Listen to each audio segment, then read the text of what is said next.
it strikes fear into your heart. You know, it's every parent's worst nightmare. 7-year-old Kyron Horman vanished on Friday morning. The tree frog project he created for Skyline Elementary's science fair that very morning now sits in his empty classroom. Kyron is well loved. He is a very valuable piece to the Skyline Elementary community. Multnomah County Sheriff's deputies say his stepmother took this picture of Kyron when they were at the science fair. As she left at 8:45 in the morning, she says Kyron was walking towards his classroom. But a Portland Public Schools spokesperson says Kyron was marked absent by his teacher when class started at 10 a.m. Not sure really what happened. It's kind of concerning because you hear the schools, they're supposed to call when your kid's absent, and they didn't, and that kind of concerns me. When Kyron did not get off the bus after school, nearly 7 hours after he was last seen, investigators say his stepmom quickly called Skyline. Within hours, waves of search and rescue crews and even the FBI showed up to the school. Saturday, the National Guard searched from above while hundreds of searchers looked through tall grass on the ground. Today we are still canvassing and knocking on doors in the area. Search and rescue crews have completed the immediate grid search over a very large area around the school. About 3 miles from the school, Kyron! Searchers scoured the backyards of Kyron's neighbors. Homeowners hung posters from their doors in hopes someone may spot him in this rural area. Back past that, there's miles of nothing. Investigators say they are leaving no stone unturned. At what point do you look at this as a kid missing versus some sort of foul play? Well, this is a missing persons investigation, and we're coordinating it as such, but we keep all possibilities open. To add to the mounds of information on Kyron's whereabouts, they are now asking all students, parents, staff, or even guests at Friday's science fair to come back to the school Sunday morning to be interviewed. Any piece of information is important. Any little detail could be the one that brings Kyron home to us. After covering roughly 2 miles between Kyron Horman's home and Skyline Elementary School, searchers narrow their scope. Got off the right!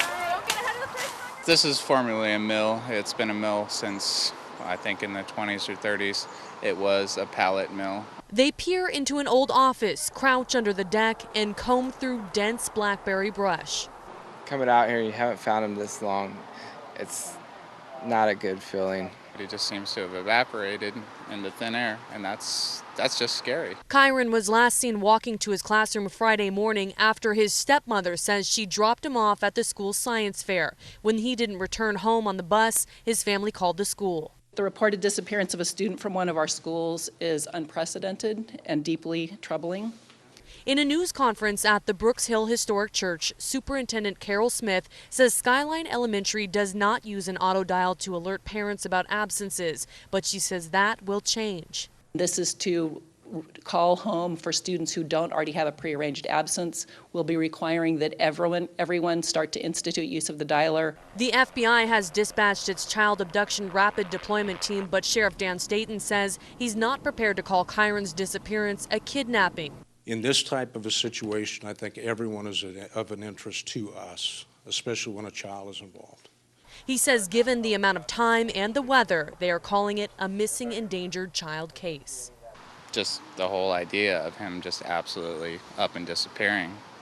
I think it's making a lot of parents feel shaky. Even in Sunday's rain, they come by the carload. 6th through 8th graders with younger kids staggered throughout the day. Andrew Dezell and missing 7-year-old Kyron Horman are in the same math class. He doesn't seem like the person that would want to run away. He's a nice kid. He plays with his friends a lot. I'm not sure if he'd ever run away. Dezell's mother was also at Friday's crowded science fair, the last place anyone saw Horman. Investigators say the 2nd grader's stepmother says she saw Kyron walking to class, but his teacher marked him absent when he never showed up. It's horrifying. It's absolutely horrifying. You know, the dogs and the rescue people are coming through my yard because we live close to where they're searching, and FBI people interviewing us and police cars, and we're very shaken up. Investigators are hoping to paint a very accurate picture of what happened Friday, knowing Monday this campus will be full of people who feel powerless. We're asking them to really save their energy and focus on Monday, because when those students come back tomorrow, we're going to need their full energy to support those students. People here are ready for any clues as to what happened to a kid everyone says is nice and always smiling. And my heart goes out. We are saying prayers. Everybody say their prayers that he's found. In Northwest Portland, Adam Gassimi, K2 News. An exhaustive search by ground and by air covers a 2-mile grid all around Kyron Horman's Skyline Elementary School. If investigators do have solid information giving them any idea where he might be, they're not saying. Information that we're keeping from the public at this point and from the press has everything to do with the integrity of this investigation. Just inside the school, where Kyron is a second grader in Ms. Porter's second-third blend class, we get a glimpse of who searchers outside are looking for. A 7-year-old boy who wrote about splashing in a lake with artwork to complement his writing assignment. A tree frog science project, his entry to the very science fair where he was last seen. Investigators in his disappearance say he is a little boy who not only loves art, but is good at it. As helicopters hover above the school the entire day Saturday, more than 24 hours since the boy disappeared, investigators say the family is cooperating in the case. Don't lose hope. Meantime, classmates and their parents, as well as complete strangers, worry and try to help. Very sad. Yeah, really sad. It just it never happened, and it's just happening like that and out of the blue. It's just kind of shocking. It's a 24/7 operation. Searchers combing every blade of grass within 4 miles of Skyline School.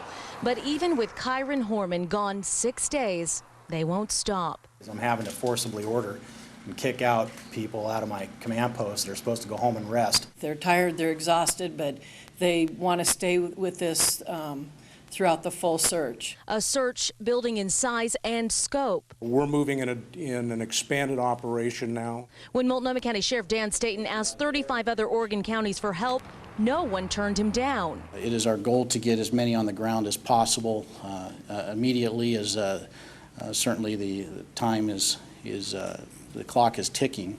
Out-of-town searchers will stay at the shuttered Wapato jail and work around Skyline as needed.